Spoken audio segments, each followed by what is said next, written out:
Sumainyo ang Panginoon. At sumaiyo rin. Ang mabuting balita ng Panginoon ayon kay San Lucas. Papuri sa iyo, Panginoon.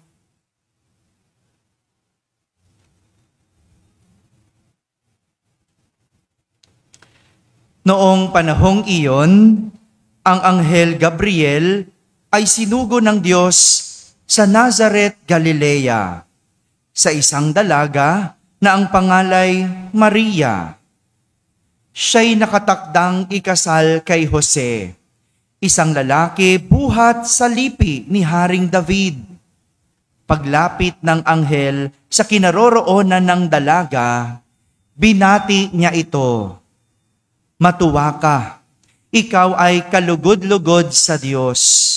Wika niya, "Sumasayo ang Panginoon."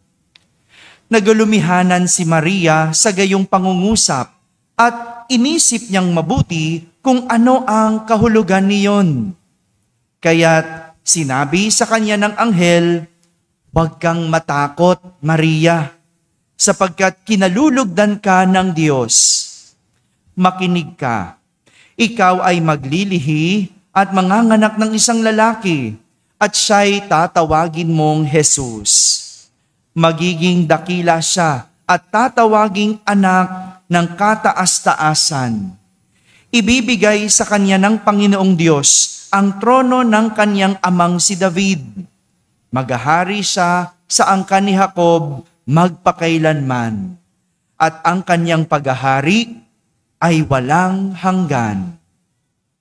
Paanong mangyayari ito? Gayong ako'y dalaga, tanong ni Maria. Sumagot ang anghel, "Bababa sa iyo ang Espiritu Santo at nililiman ka ng kapangyarihan ng kataas-taasan, kaya't banal ang ipanganganak mo at tatawaging anak ng Diyos. Natatandaan mo ang iyong kamag-anak na si Elizabeth? Alam ng lahat na siya'y baog, ngunit naglihi siya sa kabila ng kaniyang katandaan. At ngayoy, ika-6 na buwan na ng kaniyang pagdadalang tao, sapagkat walang hindi mapangyayari ang Diyos." Sumagot si Maria, "Ako'y alipin ng Panginoon, mangyari sa akin ang iyong sinabi." At nilisan siya ng anghel. Mga kapatid, ang mabuting balita ng Panginoon. Pinupuri ka namin, Panginoong Hesukristo. Magsiupo ang lahat at makinig sa homilya. Isang magandang gabi po sa inyong lahat. Pakibating katabi ng magandang gabi. Magandang gabi rin sa lahat ng mga nakakapakinig ng ating banal na misa sa barangay, sa lahat ng mga nasa tahanan na nagsisimba via online, sa lahat ng mga nasa abroad. Isang magandang araw po sa inyong lahat. Kasama kayo sa aming banal na pagdiriwang dito sa ating parokya. Pinagdiriwang natin ngayon ang Vigilio. Vigilio ba? Vigilia. Vigilia. Vigilia ng kapistahan ng pagpapahayag ng magandang balita tungkol sa Panginoon. O sa Ingles, The Annunciation of Mary. Familiar ba kayo sa kwento ng pagpapahayag ng mabuting balita kay Maria? Yes, di ba? At yun yung kwentong narinig natin sa ating ebanghelyo. Binalita ng anghel. Anong pangalan ng anghel? Gabriel. Kay Maria ang magandang balita. Anong magandang balita? Siya'y magiging ina ng anak ng Diyos. Maglilihi ng isang bata. Sa totoo lang, hindi ko alam kung anong pumapasok sa isip at puso ni Maria nung binalita sa kanya ang magandang balita. No? Tayo, alam natin ngayon, maganda yung balita. Tama? Siyempre, alam natin yung kwento. Pero kung ikaw yung nandoon, ikaw si Maria, ibabalita sa'yo, manganganak ka. No? Mabuti ba yung balita na yon? Di ba? Parang hindi. Di ba? Kaya nga si Maria, nagulumihanan. Nagulo yung isip, paano mangyayari? Ako'y isang dalaga. No? Well, detalyado naman yung balita. No? Kinuwento naman talaga kung anong mangyayari. Pero, sa isip ni Maria, maganda ba ang balita? Hindi. Hindi niya alam mangyayari. Di ba? Hindi mo alam. Kapag ang isang bagay, hindi mo alam o hindi mo nakikita kung anong mangyayari, maganda ba yon? Halimbawa, nagtayo ka ng negosyo. Hindi mo alam kung anong mangyayari, malulugi ba? O magiging successful? Hindi mo alam eh. Di ba? Kakabaka-baka. Halimbawa, ikaw ay nag-abroad, magtatrabaho abroad. Hindi mo alam ang dadatnan mo doon. Maganda ba yon? Hindi. Hindi natin alam. At siguro, yun yung laman ng puso ni Maria. Yung unknown. Yung hindi mo alam. At dahil hindi mo alam, wala kang mapanghawakan. Pero, magandang paalala ng anghel ng Panginoon. Ang sabi niya, walang hindi mapangyayari ang Diyos. Walang hindi mapangyayari ang Diyos. Sa Ingles, nothing is impossible for God. Ito lang siguro yung pinanghawakan ni Maria noong panahong iyon. Walang hindi mapangyayari ang Diyos. Yung gulo ng isip, yung kanyang iniisip at alalahanin, hindi mo malam eh. Pero ang tanging nasabi lang ng anghel, walang hindi mapangyayari ang Diyos. Alam niyo po, nung ako'y tawagan ni Monsignor Reggie at ako'y maa-assign dito sa ating parokya, hindi ko rin inasahan, no? Kasi gaya nga na sinasabi ko, 10 years at least bago ka maging parish priest sa Archdiocese of Manila. So inaasahan ko, next rotation na ako. At kailan yung next rotation na yon? Mangyayari, 3 years from now. So, wala naman nakakapagsabi. So, ilang taon na ako bilang pari noon? 12 years. So, yun yung naisip ko. Yun yung anticipation ko. Pero nung tinawagan ako, alam nyo, nasa ako noon, Portugal. Nasa France. Sa Fatima. Portugal, sa Fatima. Hindi France. Portugal, Fatima. Sinabi niyang magiging parish priest na ako.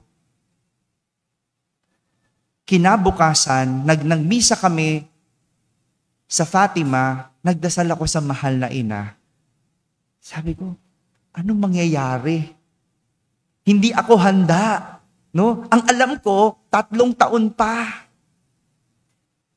Hindi ako handa. Anong mangyayari? Hindi ko alam. Paano maging parish priest? Handa na ba ako? Hindi ko alam.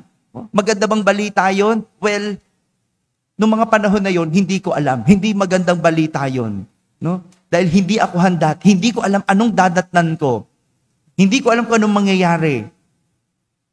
At ang ganda lagi ng paalala ng mahal na birhen, ng kwento ng mahal na birhen, yung laging sinasabi ng anghel ng Panginoon, walang hindi mapangyayari ang Diyos. Walang hindi mapangyayari ang Diyos. Ito lang yung pinanghawakan ko. Ngayon, fast forward, andito na ako. Ang dami nangyari. No? Kala ko nga, 10 years na ako dito eh. No? Nabilang ko, parang wala pa naman pala akong 6 na buwan. No? Ang daming nangyari, ang daming lumipas, ang daming nairaos. At totoo nga, walang hindi mapangyayari ang Diyos. Kaya kung nakakaranas ka ng isang bagay na hindi ka sigurado, hindi mo alam kung anong mangyayari. O yan, no? Si Matthew, kakakwento lang sa akin, Father, yung negosyo ko. No? Pagkatapos burulan, no? Pinahiram ko para burulan. Nagbalik, mahina na. Nakakatakot. Ano mangyayari? Maganda ba yung balita na yon? Well, ngayon, hindi. Pero hindi pa buong kwento. Hindi pa tapos ang kwento. Ang pwede mo lang panghawakan, walang hindi mapangyayari ang Diyos. Itong maganda. Walang hindi mapangyayari ang Diyos. Hindi yung sarili nating gustong mangyari. Yan ang lagi nating nakakalimutan. Kasi ang inisip natin, yung gusto nating mangyari. Matthew, gusto mo mangyari, umasenso, kumitang negosyo. Kung hindi yun ang gusto mangyari ng Diyos, tatanggapin mo ba? Gusto ko o alam ko magiging parish priest ako 3 years from now. Hindi yun ang gustong mangyari ng Diyos. Tatanggapin ko ba? Mabuti lang ang balita kasi tinanggap ni Maria ang balita. At itong panyaya sa atin, yung ating mga alalahanin kung tatanggapin natin ng buo at magtitiwala tayong walang hindi mapangyayari ang Diyos, ang kinatatakutan natin sa huli, magiging maganda at mabuting balita. Kumapit lang sa Diyos. Hindi sa gusto nating mangyari, kundi sa kung anong gustong mangyari ng Diyos. Dahil sa huli, ang sabi ng anghel, walang hindi mapangyayari ang Diyos. Amen? Amen. Walang hindi mapangyayari ang Diyos. Yan yung ating panghawakan. Pero bukas, buuin natin yung kwento. Kaya nagsimba kayo ngayon, simba bukas. Kasi yung salitang walang hindi mapangyayari ang Diyos, hindi mabubuo kung walang tugon ang mahal na Birheng Maria. Madaling sabihin, walang hindi mapangyayari ang Diyos. Pwede natin sabihin, pero ang magandang pagnilayan bukas, anong tugon ng mahal na Birheng Maria? Anong ating tugon sa sinabi ng anghel na walang hindi mapangyayari ang Diyos? Sumainyo ang Panginoon. At sumaiyo rin. At pagpalain kayo ng makapangyarihang Diyos, Ama at Anak at Espiritu Santo. Amen. Tapos na po ang ating pagdiriwang, humaiking taglay ang pag-ibig at kapayapaan ni Kristo. Salamat sa Diyos.